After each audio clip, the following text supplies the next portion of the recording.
नमस्कार मित्रों। तो आज हम बात करेंगे डायमंड फील्ड में आप कैसे आगे बढ़ सकते हैं। डायमंड फील्ड है ना, उसमें आपको सारी की सारी चीज़ है उसका नॉलेज होना चाहिए। अभी सारी चीज़ क्या आती है भैया, जितने भी रफ डायमंड स्टोन्स आते हैं वो कैसे आते हैं, उसके प्रकार कैसे आते हैं, उसका आपको बेसिक नॉलेज होना चाहिए। उसके बाद डायमंड है उसमें प्रोसेस क्या आती है, उसमें टेक्निकल प्रोसेस क्या आती है भैया, 4P मशीन क्या आता है, सरिन मशीन क्या आता है, गैलेक्सी मशीन क्या आता है, हीलियम मशीन क्या आता है, ट्रिपल एक्स कटिंग डायमंड का क्या आता है, सिंपल कटिंग क्या आता है, रशियन ब्रूटिंग क्या आती है, डोरी का जो मशीन आता है वो क्या आता है। ये सारी की सारी चीज़ें आपको मालूम होनी चाहिए। उसके बाद आप डायमंड फील्ड में आगे बढ़ सकते हैं, यानी कि उसका मैन्युफैक्चरिंग कर सकते हैं।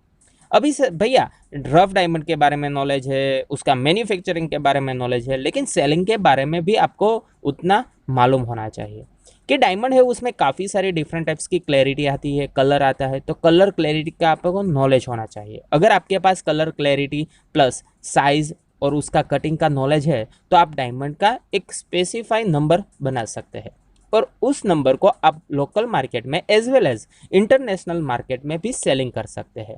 तो ऐसी सारी की सारी चीज़ें आपको मालूम होनी चाहिए।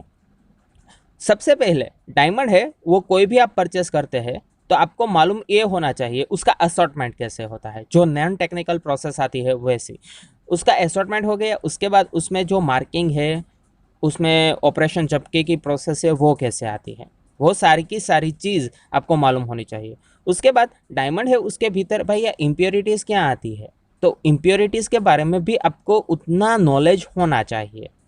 ये सारी की सारी चीज़ें हो गई तो आप डायमंड है वो मैन्युफैक्चरिंग कर सकते हैं। डायमंड मैन्युफैक्चरिंग में भी आपको मालूम होना चाहिए कि डायमंड है, रफ डायमंड आपके पास जो आता है उसका शेप कैसा है, उसी शेप के हिसाब से आप डायमंड है वो मैन्युफैक्चरिंग कर सकते हैं और लोकल मार्केट में सेलिंग कर सकते हैं।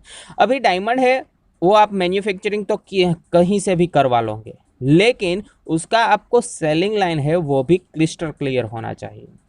अभी सेलिंग लाइन में आप ऑनलाइन सेलिंग कर सकते हैं, किसी ब्रोकर के थ्रू भी आप सेलिंग कर सकते हैं, और कोई ज्वेलरी मैन्युफैक्चरर अगर आपके पहचान का है, आपके कांटेक्ट में है, तो उससे भी आप कांटेक्ट करके वो डायमंड है वो सेल कर सकते हैं।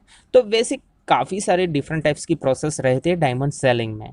तो ऐसे बेसिक नॉलेज है वो आपको सबसे पहले लेना है। हम सारी की सारी चीज़ें आपको सिखाएंगे। डायमंड है वो कैसे देखा जाता है, उसका एनालिसिस कैसे हो जाता है, उसके बाद उसका एनालिसिस हो गया उसके बाद उसका मैन्युफैक्चरिंग कैसे हम करवाते हैं, मैन्युफैक्चरिंग करवाने के बाद उसका सेलिंग हम कैसे करते हैं। तो इसमें सारी की सारी एस्टिमेशन थियरी है। जो हम पैसे लगाते हैं वो हमारा वापस तो मिलना चाहिए ना, उसके बाद उसमें प्रॉफिट मार्जिन भी रहना चाहिए ना। तो ये प्रॉफिट मार्जिन कैसे रहता है, सारी की सारी प्रोसेस कैसी होती है, तो वो सारी की सारी चीज़ हम स्टेप बाय स्टेप सभी वीडियो में आपको सिखाएंगे।